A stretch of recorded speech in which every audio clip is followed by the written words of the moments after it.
Hello. So I thought I would read to you a little bit tonight. I was doing that on my TikTok, like on the lives, but I started in the middle of a book and I thought I would start at the beginning so we can all enjoy the story together. Okay, I'm gonna close the door because the TV's kind of loud. Okay. So I thought I would read The Midnight Library by Matt Haig. I don't know how to say it. But just finished The Invisible Life of Addie LaRue and it was so good. I'm thinking about doing like a little book haul slash book review videos. Let me know what you think. I'm gonna turn off the TV because that's bugging me too. But hopefully you will doze off while I'm reading to you. Okay. Between life and death, there's a library. Up until now, Nora Seed's life has been full of misery and regret. She feels she has let everyone down, including herself. But things are about to change when she finds herself in the Midnight Library. She has a chance to make things right. The books in the Midnight Library enable Nora to live as if she had done things differently. Each one contains a different life, a possible world in which she made different choices that played out in an infinite number of ways, affecting everyone she knew as well as many people she'd never met. With the help of an old friend, she can now undo every decision she regrets as she tries to work out her perfect life. But things aren't always what she imagined they'd be, and soon her choices place the library and herself in extreme danger. Before time runs out, she must answer the ultimate question: what is the best way to live? Ooh, let's find out.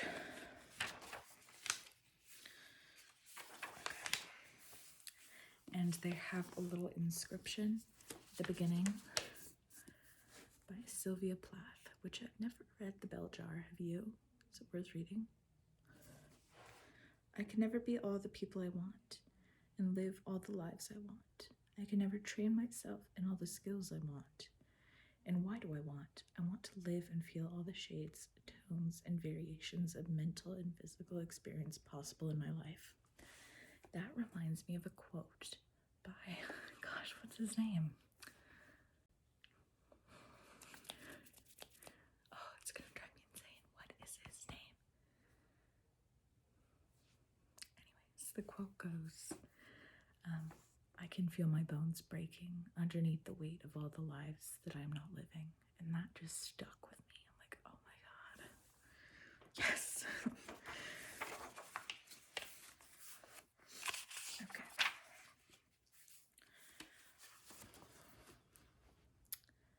A conversation about rain. 19 years before she decided to die, Nora Seed sat in the warmth of the small library at Hazeldale School in the town of Bedford. She sat at a low table, staring at a chessboard. Nora, dear, it's natural to worry about your future, said the librarian, Mrs. Elm, her eyes twinkling. Mrs. Elm made her first move, a knight hopping over the neat row of white pawns. Of course you're going to be worried about the exams, but you could be anything you want to be, Nora. Think of all the possibility. It's exciting. Yeah, I suppose it is. A whole life in front of you. A whole life. You could do anything, live anywhere, somewhere a bit less cold and wet. Nora pushed a pawn forward 2 spaces. It was hard not to compare Mrs. Elm to her mother, who treated Nora like a mistake in need of correction. For instance, when she was a baby, her mother had been so worried Nora's left ear stuck out more than her right that she'd used sticky tape to address the situation, then disguised it beneath a woolen bonnet. I hate the cold and wet, added Mrs. Elm for emphasis. Mrs. Elm had short gray hair and a kind and mildly crinkled oval face sitting pale above her turtle green polo neck. She was quite old, but she was also the only person most on Nora's wavelength in the entire school. Even on days when it wasn't raining, she would spend her afternoon break in the small library. Coldness and wetness don't always go together, Nora told her. Antarctica is the driest continent on Earth. Technically, it's a desert. Well, that sounds up your street.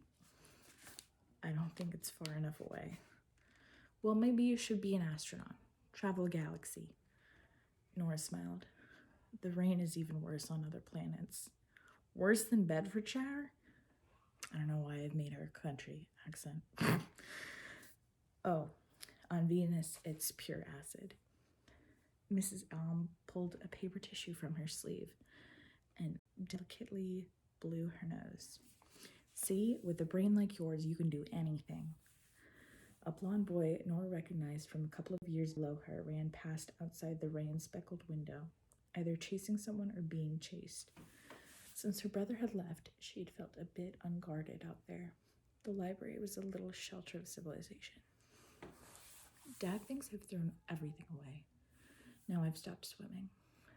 Well, far be it from me to say, but there is more to this world than swimming really fast. There are many different possible lives ahead of you. Like I said last week, you could be a glaciologist. I've been researching And it was then that the phone rang. 1 minute, said Mrs. Elm softly. I'd better get that. A moment later, Nora watched Mrs. Elm on the phone. Yes, she's here now. The librarian's face fell in shock.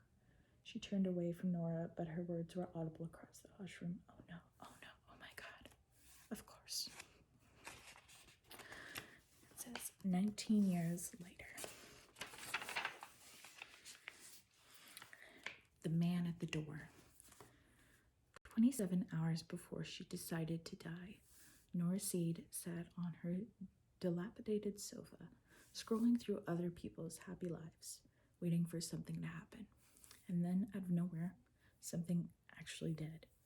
Someone, for whatever peculiar reason, she wondered for a moment if she shouldn't get the door at all. She was, after all, already in her nightclothes, even though it was only 9 p.m. She felt self-conscious about her oversized eco-warrior t-shirt and her tartan pajama top. She put on her slippers to be slightly more civilized and discovered that the person at the door was a man, and one she recognized. He was tall and gangly and boyish, with a kind face, but his eyes were sharp and bright, like they could see through things. It was good to see him. A little surprising, especially as he was wearing sports gear and he looked hot and sweaty despite the cold. The juxtaposition between them made her feel even more slovenly than she did 5 seconds earlier. But she'd been feeling lonely, and though she'd studied enough existential philosophy to believe loneliness was a fundamental part of being human in an essentially meaningless universe, it was good to see him. Ash, she said, smiling. It's Ash, isn't it? Yes, it is. What are you doing here? It's good to see you. A few weeks ago, she'd been sat playing her electric piano, and he'd run down Bancroft Avenue and had seen her in the window here at 33A and given her a little wave. He had once, years ago, asked her out for a coffee. Maybe he was about to do that again? It's good to see you too, he said, but his tense forehead didn't show it. When she'd spoken to him in the shop, he'd always sounded breezy, but now his voice contained something heavy. He scratched his brow, made another sound, but didn't quite manage a full word. You running? A pointless question. He was clearly out for a run, but he seemed relieved momentarily to have something trivial to say. Yeah, I'm doing the Bedford half. It's a Sunday. Oh, right, great. I was thinking of doing a half marathon, then I remembered I hate running. This had sounded funnier in her head than it actually did, as words were being vocalized out of her mouth. She didn't even hate running, but still she was perturbed to see the seriousness of his expression. The silence went beyond awkward into something else. You told me you had a cat, he said eventually. Yes, I have a cat. I remembered his name. Voltaire, a ginger tabby? Yeah, I call him Volts. He finds Voltaire a bit pretentious. It turns out he's not massively into 18th century French philosophy and literature. He's quite down to earth, for a cat. Ash looked down at her slippers. I'm afraid I think he's dead. What? He's lying very still by the side of the road. I saw the name on the collar. I think a car might have hit him. I'm so sorry, Nora. She was so scared of her sudden switch in emotions right there that she kept smiling. as if the smile could keep her in the world she had just been in, the one where Volts was alive and where this man had sold guitar songbooks to had run her doorbell for another reason. Ash, she remembered, was a surgeon, not a veterinary one, a general human one. If he said something was dead, it was, in all probability, dead. I'm so sorry. Nora had a familiar sense of grief, only the sertraline stopped her crying. Oh, God. She stepped out on the wet, cracked paving slabs of Bancroft Avenue, hardly breathing, and saw the poor ginger-furred creature lying on the rain-glossed tarmac beside the curb.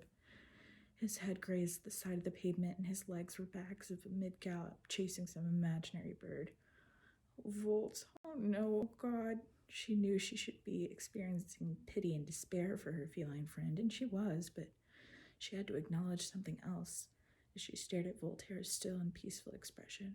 That total absence of pain. There was an inescapable feeling brewing in the darkness. Envy. String theory. 9.5 hours before she decided to die, Nora arrived late for her afternoon shift at string theory. I didn't know this book would be so morbid, but we're already in it now, so buckle up, bitches. I'm sorry, she told Neil in the scruffy little windowless box of an office. My cat died last night and I had to bury him. Well, someone helped me bury him, but then I was left alone in my flat and I couldn't sleep and forgot to set the alarm and didn't wake up till midday, and then I had to rush. This was all true, and she imagined her appearance, including makeup-free face, loose makeshift ponytail, and the same secondhand green corduroy pinafore dress she had worn to work all week, garnished with a general air of tired despair, would back her up. Neil looked up from his computer and leaned back in his chair. He joined his hands together, made a steeple of his index fingers, which he placed under his chin, as if he was Confucius, contemplating a deep philosophical truth about the universe rather than the boss of a musical equipment shop dealing with a late employee. There was a massive Fleetwood Mac poster on the wall behind him, the top right corner of which had come unstuck, flopped down like a puppy's ear. Listen, Nora, I like you.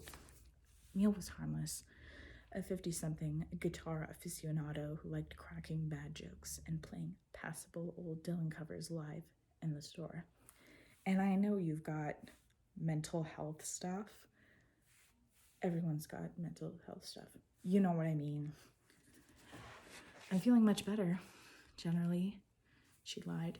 It's not clinical. The doctor says it's situational depression. It's just that I keep on having new situations, but I haven't taken a day off sick for it all, apart from when my mom... Yeah, apart from that. Neil sighed when he did. He'd made a whistling sound out of his nose, an ominous B-flat. Nora, how long have you worked here? 12 years, and she knew this too well. 11 months and 3 days, on and off. That's a long time. I feel like you are made for better things. You're in your late 30s. I'm 35. You've got so much going for you. You teach people piano. One person. He brushed a crumb off his sweater. Did you picture yourself stuck in your hometown, working in a shop, when you were 14? What did you picture yourself as? At 14, a swimmer. She'd been the fastest 14-year-old girl in the country at breaststroke, and second fastest at freestyle. She remembered standing on a podium at the National Swimming Championships. So, what happened?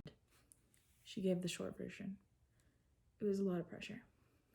Pressure makes us, though. You start off as coal, and the pressure makes you a diamond. Why am I making every other character, have a country accent? I don't know. She didn't correct his knowledge of diamonds. She didn't tell him that while coal and diamonds are both carbon, coal is too impure to be able, under whatever pressure, to become a diamond. According to science, you start off as coal and you end up as coal. Maybe that was the real life lesson. She smoothed a stray strand on her coal-black hair upwards towards her ponytail. What are you saying, Neil? It's never too late to pursue a dream? Pretty sure it's too late to pursue that one. You're a very well-qualified person, Nora. Degree in philosophy, Nora stared down at the small mole on her left hand. That mole had been through everything she'd been through, and it just stayed there, not caring, just being a mole, not a massive demand for philosophers in Bedford. If I'm honest, Neil, you went to uni, had a year in London, then came back. I didn't have much of a choice. Nora didn't want to have a conversation about her dead mom, or even Dan, because Neil had found Nora's backing out of a wedding with 2 days' notice the most fascinating love story since Kurt and Courtney. We all have choices, Nora. There's such thing as free will. Well, not if you subscribe to a deterministic view of the universe. But why here? It's either here or the Animal Rescue Center that's paid better, plus, music. You were in a band with your brother. I was. The Labyrinths, we weren't really going anywhere. Your brother tells a different story. This took Nora by surprise. Joe, how do you... He bought an amp, Marshall DS 1140. When? Friday. He was in Bedford?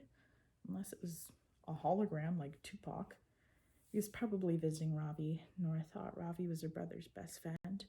While Joe had given up the guitar and moved to London for a crap IT job he hated, Ravi had stuck to Bedford, had played in a covers band now, called Slaughterhouse 4, doing pub gigs around town. Right, that's interesting. Nora was pretty certain her brother knew Friday was her day off. The fact prodded her from inside. I'm happy here, except you weren't. He was right. A soul sickness festered within her. Her mind was throwing itself up. She widened her smile. I mean, I'm happy with the job. Happy as in, satisfied, Neil. I need this job. You're a good person. You worry about the world, the homeless, the environment. I need a job. He was back in his Confucius pose. You need freedom. I don't want freedom. This isn't a non-profit organization, though I have to say it is rapidly becoming one. Look, Neil, is this about what I said the other week about you needing to modernize things? I've got some ideas of how to get at younger people. No, he said defensively. This place used to be just guitar, string theory, get it? I diversified, made this work. It's just that when times are tough, I can't pay you to put off customers with your face looking like a wet weekend. What? I'm afraid, Nora, he paused for a moment, about the time it takes to lift an axe into the air, I'm gonna have to let you go. I think that's all I'm going to do for today, but I will continue to read. I think we got two chapters in, but yeah, hopefully you're a little bit sleepy or already asleep, and oh my god, the TV. Hopefully you're fading off to sleep. I wish you the most beautiful dreams, and you are so insanely beautiful, and that is the least interesting thing about you. Love you.